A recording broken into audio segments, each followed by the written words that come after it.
Live from Fargo and serving you on TV, online, and on the go. This is Valley News Live at 6.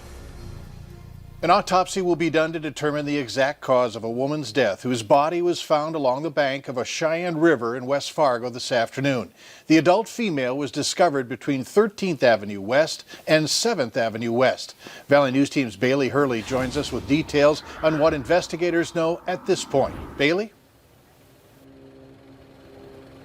Yeah, Mike, officials say that the strong currents here, as well as the large amount of ice sheets here on the Cheyenne River, really made the last 24 hours of this recovery very difficult. But just like you said, officials did recover the body of that missing woman just after 3 o'clock this afternoon here on the banks of the Cheyenne River. Now, at this time, officials say that there does not seem to be any foul play suspected in her death, but they do say at this time this remains an open and active investigation, even though they did receive reports yesterday that this could very well be a suicide. Now, police say at this time they're not releasing the name of this woman until tomorrow, as they're giving the next 24 hours to give her next of kin the opportunity to notify the rest of her friends and family. Live in West Fargo tonight, Bailey Hurley, Valley News Live. All right, thanks, Bailey. And West Fargo's fire chief recognized the cooperation between area fire departments, which helped with the search. On to the weather, which was colder today, but still pretty decent for early to mid-December. No need for loud complaints anyway. Let's find out from our chief meteorologist about what to expect tonight. Hutch?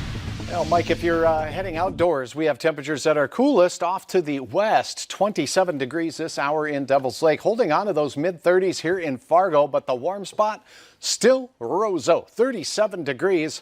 As we head through the afternoon hours today, we were definitely cooler and a little windier as well. Notice quite a bit of cloud cover working its way in from the south and from the west. That's going to linger in these areas. The rest of the clouds you see from Winnipeg into the Northern Valley, some low clouds that'll be lingering into the overnight hours as well.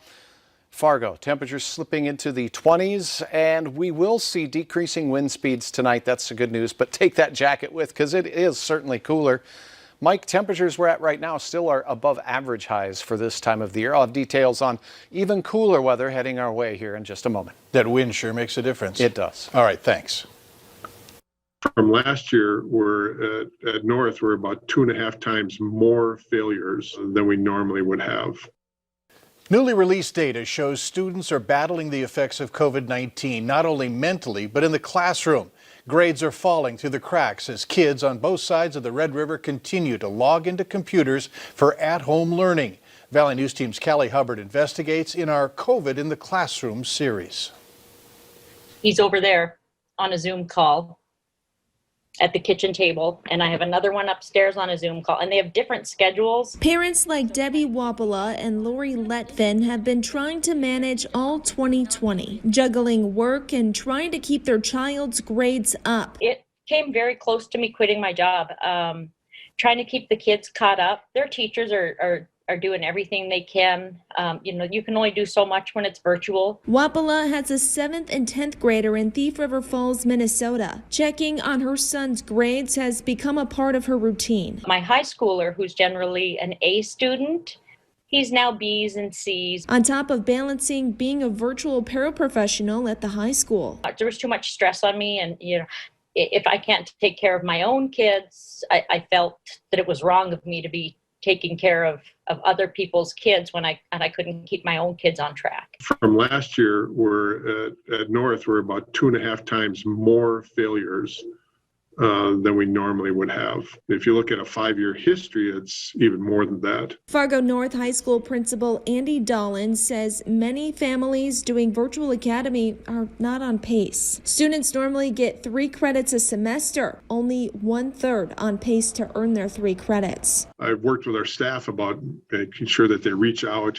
They need to over-communicate the concerns that they have. Dolan says they're looking at a new alternative next year for students who want to learn virtually. West Fargo Public Schools releasing data that shows a 6% increase in at least 1 or more Fs from last fall. It is alarming, but it's not extreme alarm. And then one thing that was surprising for us, when I looked at the Ds, I didn't see what I was thinking was going to happen, that we were going to see more Ds also, but the percentage is about the same as last year. And he was failing 4 grades. Like science, he had a 35%. I don't think the grades went over like 55% of failing.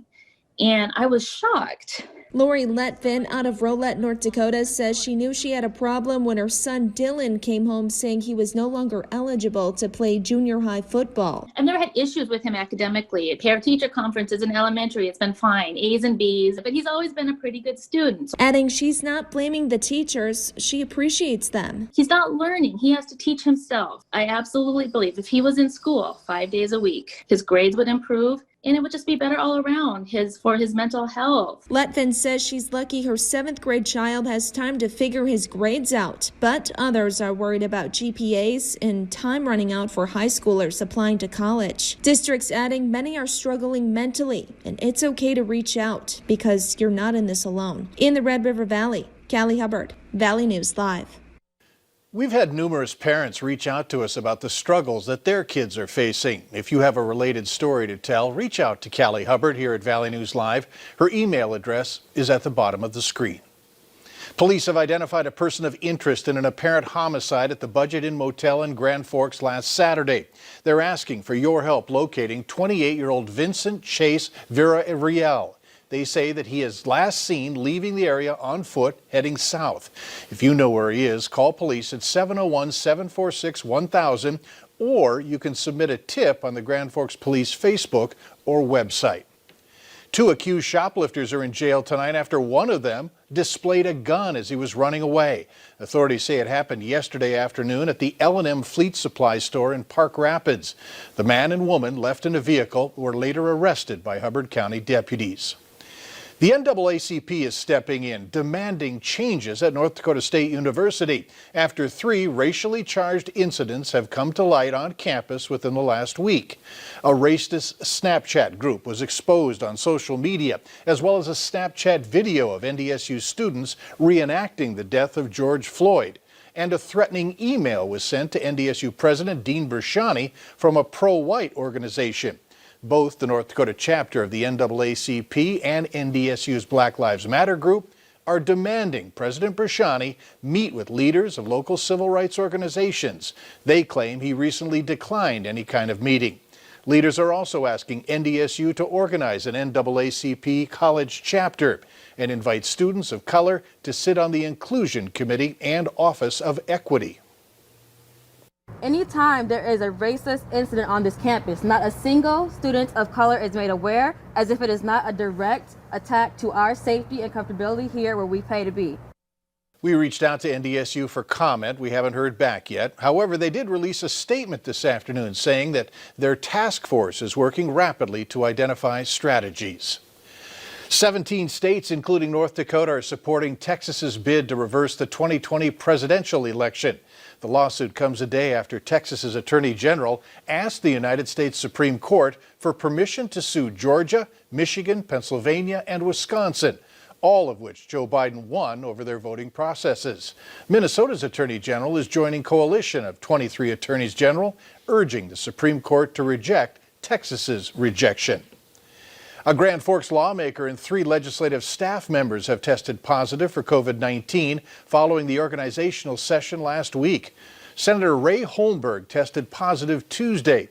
He said contact tracers sourced the onset of the virus back to last Tuesday or Wednesday, which were the first 2 days of the state's legislative organizational session.